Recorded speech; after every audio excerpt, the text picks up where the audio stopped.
हाँ जी जी, भैया। हंसराज जी, नमस्ते। वेलकम टू द कुकी हाँ, गोस्पी। नमस्कार। Kim introduction. नमस्कार, मेरी आवाज़ मिल रही है आप सभी को? हाँ जी जी, हाँ जी जी, आ रहे हैं। हाँ, नमस्कार, जोहार सभी को मेरा। जी, जोहार जोहार जोहार हंसराज। तो आप सभी को विदित ही है कि भारत सरकार के द्वारा मतलब मेरा खाता और जो हमारे संगठन का था ट्राइबल आर्मी का, पिछले दिनों बंद कर दिया गया अनिश्चितकालीन समय के लिए। जो हमारे लिए मतलब बेहद ही चिंताजनक है, क्योंकि हम समाज की, दलित आदिवासियों की, सारे देश भर के किसान और उनके जो प्रोटेस्ट कर रहे थे, उन आंदोलनकारी की, सभी की आवाज़ उठा रहे थे। इस दरमियान मतलब सरकार ने बिना किसी अकारण इस तरीके से हमारा खाता बंद कर दिया गया है, जिसकी आप सभी ने मतलब आवाज़ भी उठाई, उनके लिए आपका सभी का धन्यवाद मेरी तरफ से।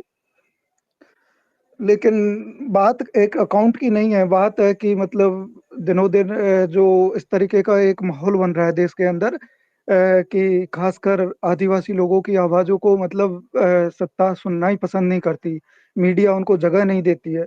तो ये इसके खिलाफ मतलब हमको और बुलंद आवाज़ करनी पड़ेगी, सभी को मिलके संगठित रहना पड़ेगा, चाहे वो मणिपुर के ट्राइबल्स हो, चाहे हमारे मतलब राजस्थान, मध्य प्रदेश इधर के हो या फिर जम्मू कश्मीर से लेके अंडमान निकोबार तक, जितने भी ट्राइबल्स हैं उन्हें सभी को संगठित होना पड़ेगा और मिलके आवाज़ उठानी पड़ेगी।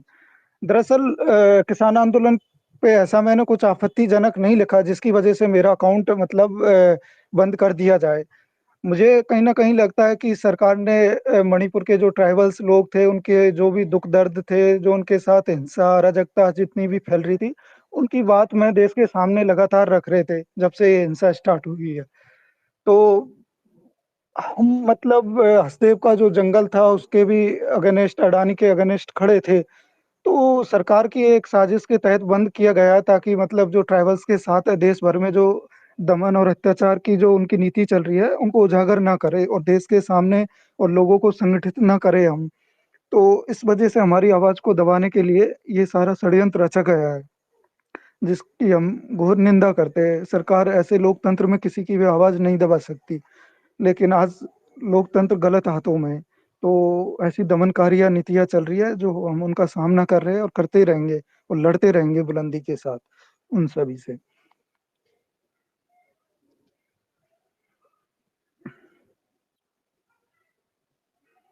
हाँ जी, हंसराज जी, ज़रूर। तो आप। जी, और मणिपुर के आप सभी लोगों को सबको विदित है कि हमने जब से हिंसा स्टार्ट हुई है 3 मई से वहाँ पे मणिपुर के अंदर अपने ट्राइबल्स के साथ जिस प्रकार का अत्याचार चल रहा है और भीषण-भीषण घटनाएँ हो रही है, जो दर्दनाक है, जो मतलब देख भी नहीं पाते उन लोगों को। और इतना हंसराज उनके जी, साथ आप दर्दनाक घटना आपको चल रही है। तो आपको पता हमने वो है, देश के आज सामने आज रखा सब कुछ।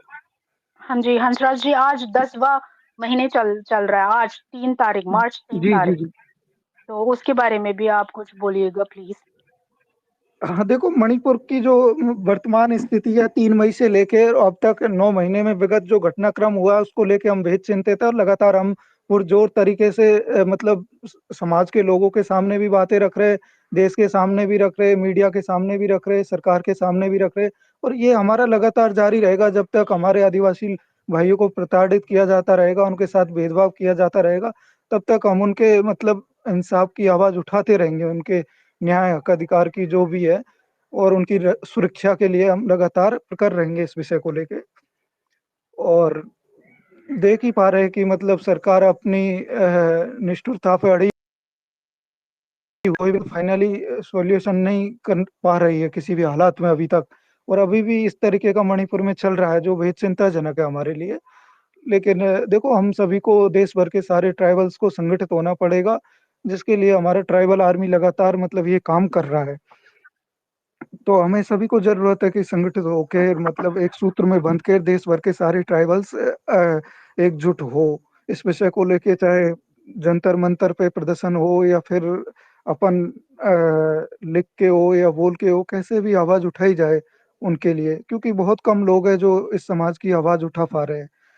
मैंने ये एक प्रयास किया कि सारे नॉर्थ ईस्ट के ट्राइबल्स को और इधर राजस्थान, मध्य प्रदेश, इधर सारा कंट्री के सारे ट्राइबल्स को एकजुट किया जाए।